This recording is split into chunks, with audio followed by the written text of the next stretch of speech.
Porquanto assim, como nos dias anteriores ao dilúvio, comiam, bebiam, casavam e davam-se em casamento, até o dia em que Noé entrou na arca e não perceberam, senão quando veio o dilúvio e os levou a todos. Assim será também a vinda do Filho do Homem. É interessante entendermos que comer, beber e dar em casamento é uma questão mais profunda.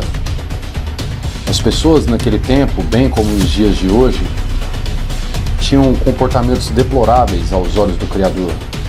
Morte, destruição, corrupção da criação, adoração a outros deuses, guerras e toda sorte de atos contrários aos frutos do Espírito que são citados em Gálatas, sendo eles amor, alegria, paz, paciência, amabilidade, bondade, fidelidade, mansidão e domínio próprio.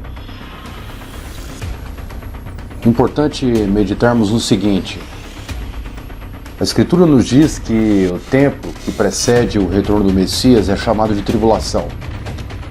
Porém, no meio religioso, acondicionando nossos pensamentos com falsos ensinamentos, aplicados por falsos líderes, nunca nos é ensinado o verdadeiro significado da palavra tribulação.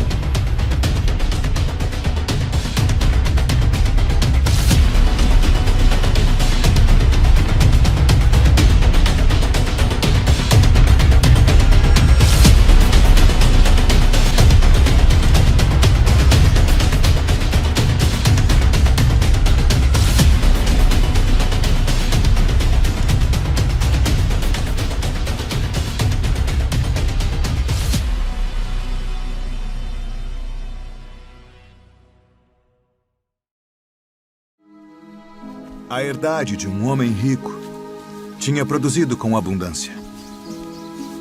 E ele arrazoava consigo mesmo, dizendo: o que farei? Não tenho onde recolher os meus frutos. E disse: farei isto. Derrubarei os meus celeiros e edificarei outros maiores. E ali recolherei todas as minhas novidades e os meus bens. E direi à minha alma: alma, tens em depósito muitos bens para muitos anos. Descansa. Come. Bebe e folga. Mas Deus lhe disse: louco, esta noite te pedirão a tua alma. E o que tens preparado, para quem será? Assim é aquele que para si ajunta tesouros e não é rico para com Deus. Portanto vos digo, não estejais apreensivos pela vossa vida sobre o que comereis, nem pelo corpo sobre o que vestireis. Mais é a vida do que o sustento, e o corpo mais do que as vestes.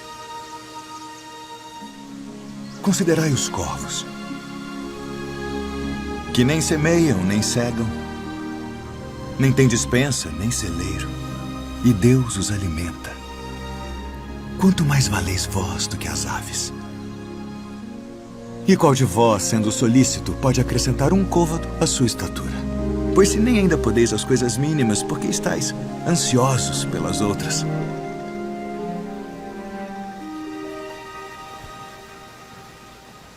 Considerai os lírios, como eles crescem. Não trabalham, nem fiam, e digo-vos que nem ainda Salomão, em toda a sua glória, se vestiu como um deles.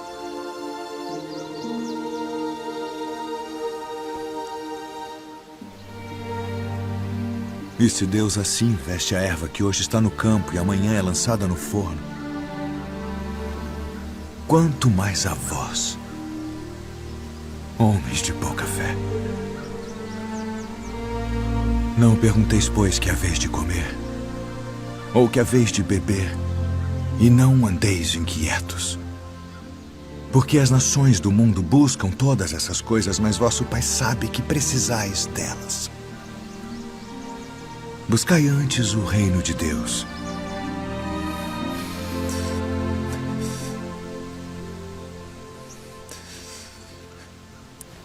E todas estas coisas vos serão acrescentadas.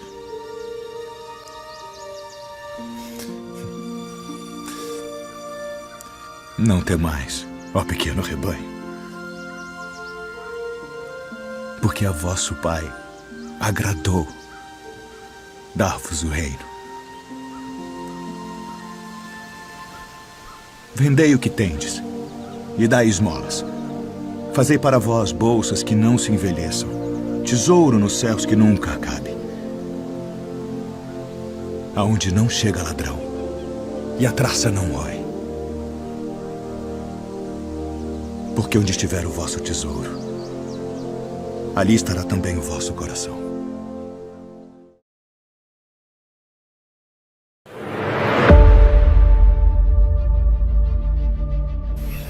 Tudo, absolutamente tudo já nos foi deixado pelo Messias.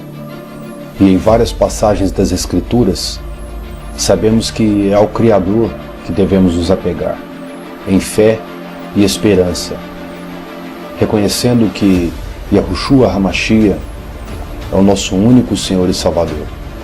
Sendo assim, muitos têm feito planos para os próximos anos, porém, o coração do homem planeja o seu caminho, mas o Senhor lhe dirige os passos.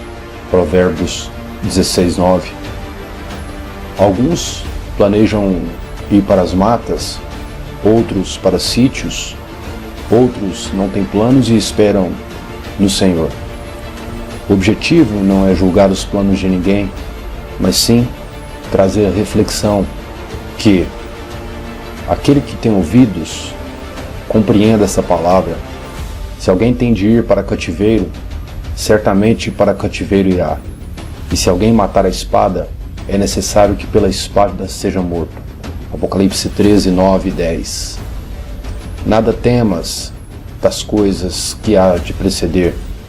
Eis que o diabo lançará alguns de vós na prisão, para que sejais tentados, e tereis uma tribulação de 10 dias. Ser fiel até a morte, e dar-te-ei a coroa da vida. Apocalipse 2:10. Elevo meus olhos para os montes. De onde vem o meu socorro? O meu socorro vem do Senhor, que fez os céus e a terra. Salmo 121. É a esperança em Yahweh que faz a diferença dos que creem. Ó Senhor, poderoso do universo, feliz quem põe em vós sua esperança. Salmo 83:13. Amados irmãos e irmãs, a tribulação é vencida na fé e na esperança, mas a nossa grande esperança é a vida eterna. Bendito seja Yahweh de toda consolação, que nos conforta em todas as nossas tribulações, para que pela consolação com que nós mesmos somos consolados por Yahweh, possamos consolar os que estão em qualquer angústia. 1 Coríntios, capítulo 1, versículo 3 e 4.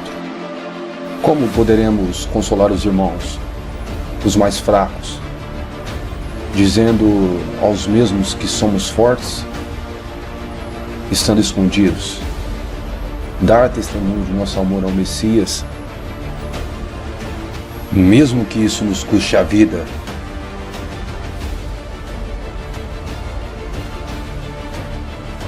Meu justo viverá da fé, porém, se ele desfalecer, meu coração já não se agradará dele.